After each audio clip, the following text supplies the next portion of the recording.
معزز ناظرین السلام علیکم۔ پروگرام رمضان اور خواتین میں میں آپ کی ہوسٹ فضا علی۔ آج کا موضوع رمضان اور سادہ غذا کے ساتھ حاضر خدمت۔ تمام تر تعریفیں اس خدائے بزرگ و برکت کے نام جس کے قبضہ قدرت میں کائنات کا ہر نظام ہے، وہ پروردگار عالم کہ جس نے اپنے مختلف نظام کے ذریعے انسان کی ہدایت کا انتظام فرمایا، کہیں پہ نبیوں کے ذریعے، کہیں پہ صحیفوں کے ذریعے اور کہیں کچھ ایام کے ذریعے کہ جہاں پہ اس نے اپنی بے بہا برکات کو انسان کی زندگی میں شامل حال فرمایا۔ اسی طرح رمضان الکریم بھی کہ جس کے لیے کہا جاتا ہے ان لربکم فی ایامکم دہرکم، رسول خدا کی یہ حدیث بتا رہی ہے کہ کچھ ایام ایسے ہیں کہ جس کے اندر پروردگار عالم رحمتوں اور برکتوں کی ہوا چلاتا ہے، رحمتوں اور برکتوں کا نزول ہوتا ہے۔ تو بس ایسا مہینہ کہ جب پروردگار عالم اپنی بے بہا رحمتوں کو میری اور آپ کی زندگی میں شامل حال فرمانا چاہتا ہے، تو بس میرے اور آپ کا وظیفہ یہ ہے کہ جتنا ہو سکے ان رحمتوں سے استفادہ کر سکے، جتنا ہو سکے ان برکتوں کو اپنی زندگی میں شامل کر سکے۔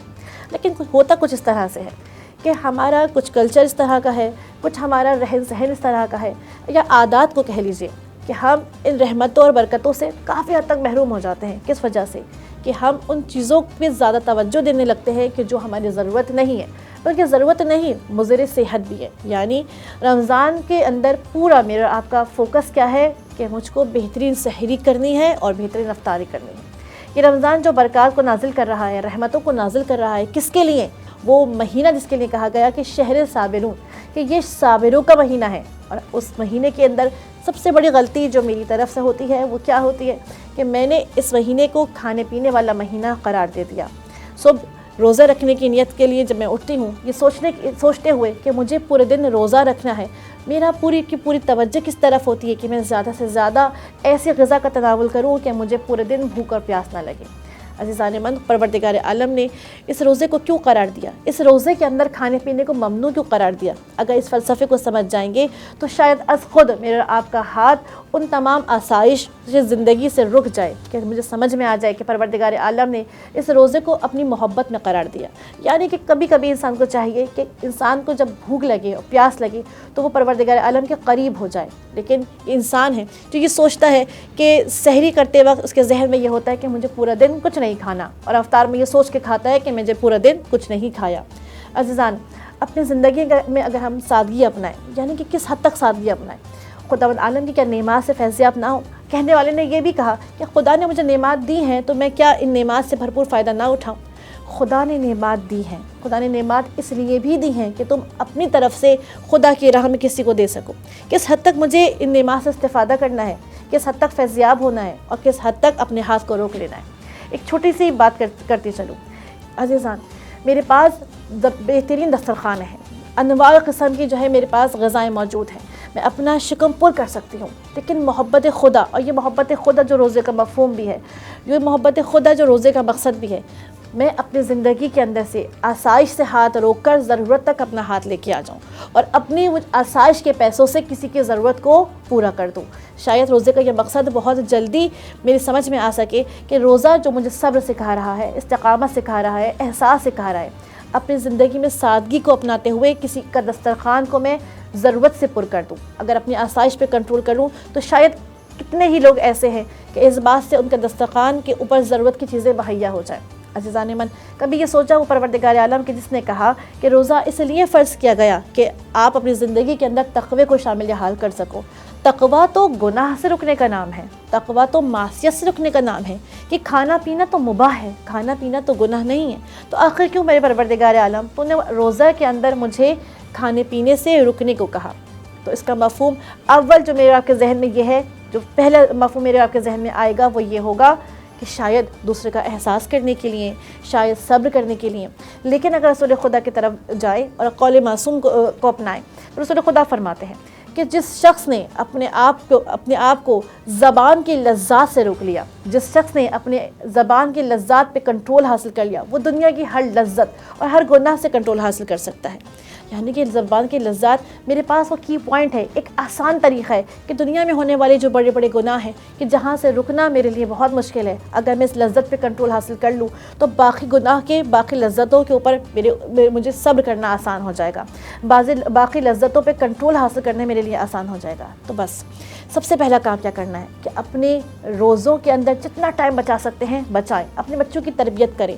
پہلی تربیت ہر ماں چاہتی ہے کہ میرا بچہ برائی سے دور رہے، ہر ماں چاہتی ہے کہ میرا بچہ جو ہے گناہوں سے دور رہے۔ تو بس اپنے بچوں کی پہلی پریکٹس کیا ہوگی؟ اپنے بچوں کی فرمائشوں کے بدلے ان کو استقامت سکھانی ہے، ان کو بتانا ہے کہ بیٹا سادہ غذا کا تناول کرو، یہ رمضان ہے، یہاں پہ وہ غذا کھاؤ کہ جہاں پہ رسول خدا غذا کھاتے ہوئے نظر آتے تھے، وہ کھانا کھاؤ جو ائمہ طاہرین کھاتے ہوئے نظر آتے تھے۔ اگر ائمہ طاہرین کی زندگی میں دیکھیں تو وہ فلسفہ روزہ جو ہمیں باقی ایام کے اندر صبر و استقامت سکھا رہا ہے ہمیں نظر آتی ہے۔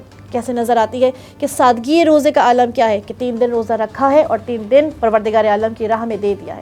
خدایت کے لیے روزہ رکھا تھا، میں تو تیرا مہمان تھا، آخر بھوکا کیوں رہ جاؤں؟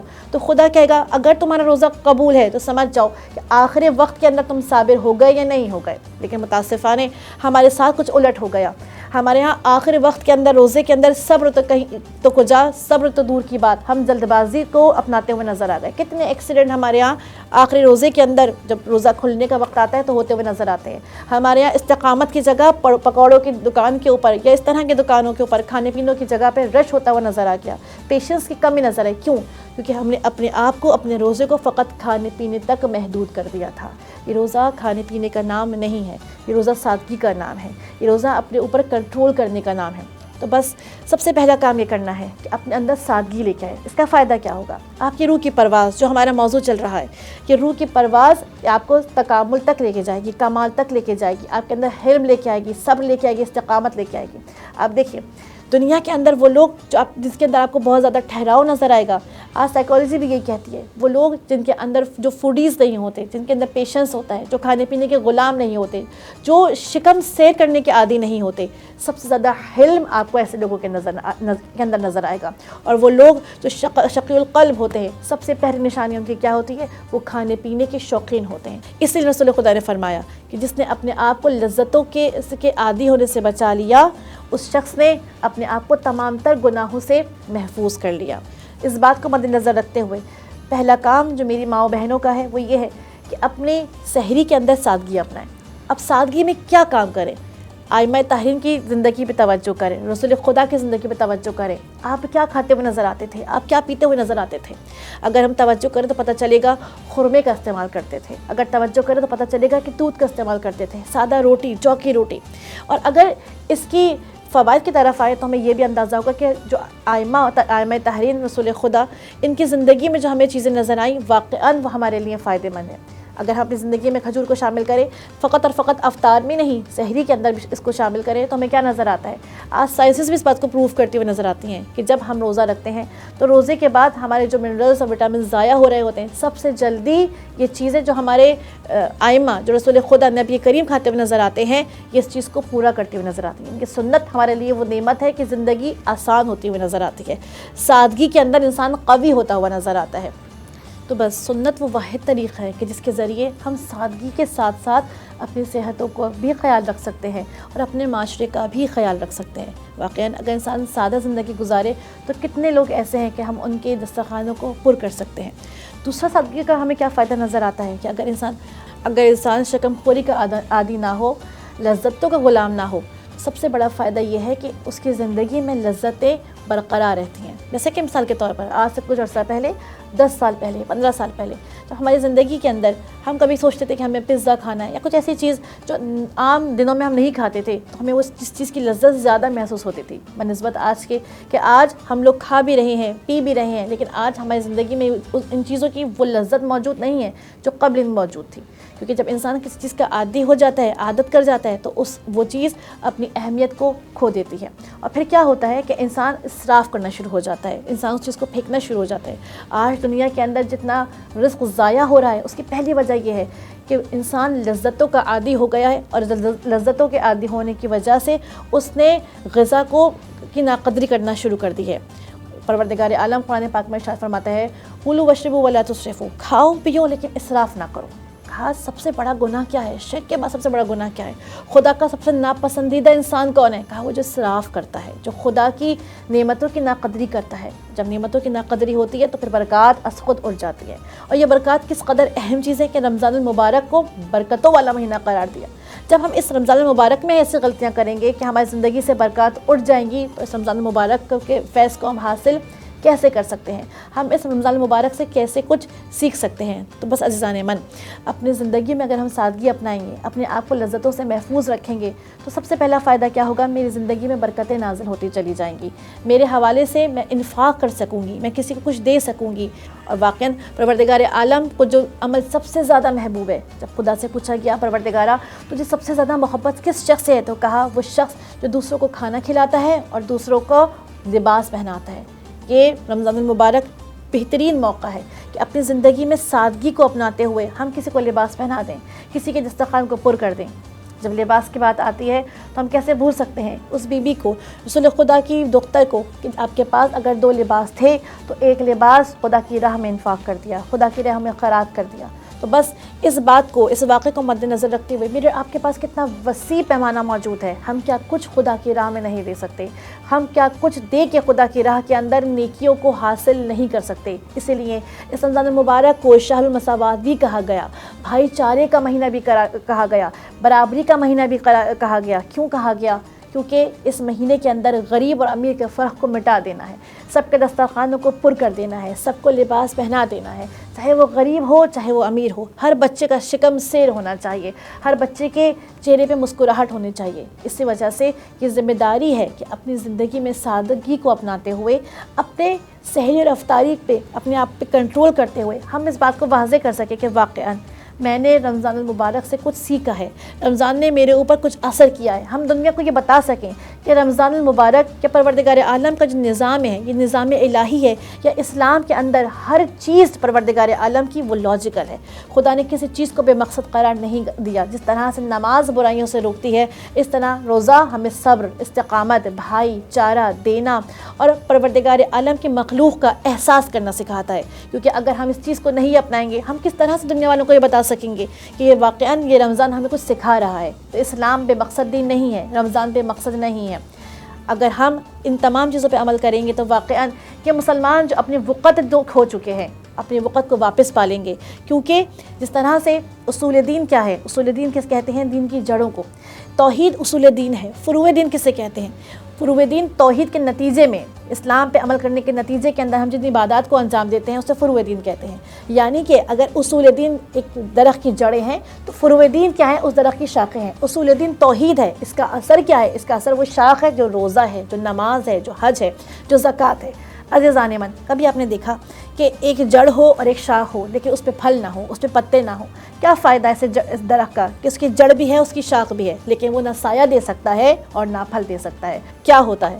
وہ درخت بآسانی کاٹ دیا جاتا ہے۔ آج مسلمانوں کی بدحالی کا پہلا سبب یہ ہے کہ ہم نے عبادات کو تو انجام دیا لیکن معاملات کو بھول گئے، عبادات کو تو انجام دیا لیکن اس سے حاصل ہونے والے اثرات کو بھول گئے۔ روزہ تو رکھا لیکن صبر و استقامت کو بھول گئے، روزہ تو رکھا لیکن کسی کا احساس نہ کر سکے۔ اگر یہ روزہ ہمارے اندر احساس پیدا کرے اور ہم اپنے ہی مسلمان بھائیوں کو یا انسانوں کو ہم دینا شروع کر دیں تو واقعاً مسلمان اس دنیا کے اندر عزت پا جائیں، ہم وہ قوم بن جائیں کہ جس کا ہم پلہ کوئی نہ ہو۔ اب سوال یہ پیدا ہوتا ہے کہ روزے کا ثواب مجھے کب تک ملے گا؟ میں اپنی بات کو اسی سے کنیکشن دوں گی کہ مجھے میرے روزے کا ثواب اس وقت تک ملے گا کہ جب تک میری زندگی میں میرے اس روزے کا اثر قائم رہے گا۔ میں نے رمضان میں صبر سیکھا، میں نے رمضان میں سادگی سیکھی، میں نے اپنے کھانے پینے پہ کنٹرول کیا، میں نے اپنی لذتوں پہ کنٹرول کیا، میں نے اپنی شکم سیری پہ کنٹرول کیا۔ اور رمضان کے بعد بھی جب تک یہ خصوصیت میرے ساتھ شامل رہیں گی، جب تک میرے پاس احساس رہے گا، جب تک میرے پاس صبر رہے گا، جب تک میرے پاس استقامت رہے گی، مجھے اپنے اس روزے کا ثواب ملتا چلا جائے گا۔ بس اسی وجہ سے پروردگار عالم نے کہا کہ میں نے جنوں اور انسانوں کو اپنی عبادت کے لیے خلق کیا، وَمَا خَلَقْتُ الْجِنَّ وَالْإِنسَ إِلَّا لِيَعْبُدُونَ۔ پروردگار عالم نے کوئی بھی عبادت کو پورے سال کے لیے قرار نہیں دیا، روزہ پورے سال کے لیے نہیں ہے، نماز پورے سال کے لیے نہیں ہے، لیکن پروردگار عالم پھر وہ کون سی عبادت ہے جو پورے سال کے لیے ہے، وہ کون سی عبادت ہے جو مقصد حیات ہے؟ کا اسی روزے کا اثر جو پورے سال تک تمہارے ساتھ رہے، اسی نماز کا اثر جو پورے دن تمہارے ساتھ رہے۔ اگر اثرات کے ساتھ عبادات کو انجام دو گے تو وہی مقصد خلقت ہے، وہی ابدیت ہے، وہی عبادت ہے، اپنی زندگی کو اس طرح سے گزارنا جس طرح تمہارا پروردگار عالم چاہتا ہے۔ تو بس پروردگار عالم کیا چاہتا ہے کہ انسان اپنی لذتوں پہ کنٹرول کرے، پروردگار عالم کیا چاہتا ہے کہ انسان دوسرے کا احساس کرے، پروردگار عالم کیا چاہتا ہے کہ انسان اسراف نہ کرے، پروردگار عالم کیا چاہتا ہے کہ انسان تقوی کے ذریعے رشد کرے، منزل کمال تک پہنچے۔ مختصر یہ کہ اگر انسان پیدا ہو تو انسانیت کے ساتھ ہی اس دنیا سے جائے۔ اپنی بات کو اس کے ساتھ اختتام کروں گی کہ پروردگار عالم ہمیں اس رمضان کی برکات اور رحمات سے فیضیاب ہونے کے ساتھ ساتھ پورے سال اس رمضان سے حاصل ہونے والے سبق پر عمل کرنے کی توفیق عنایت فرما، دوسروں کا احساس کرنے کی توفیق عنایت فرما، سادگی کی توفیق عنایت فرما، کیونکہ اگر میرے پاس سادگی آ گئی تو دنیا کی بہت ساری پریشانیاں حل ہوتی ہوئی نظر آئیں گی۔ وما علینا الا البلاغ المبین۔